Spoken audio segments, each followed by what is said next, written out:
kang katingal resang putra kang siyaga ing baris kang katingal jroning praja damya salakredane nong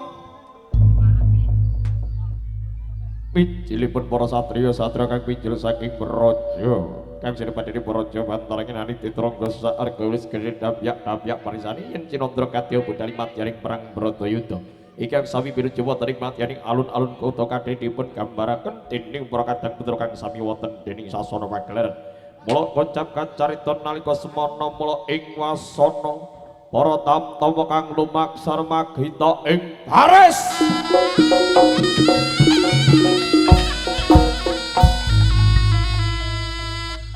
siap siaga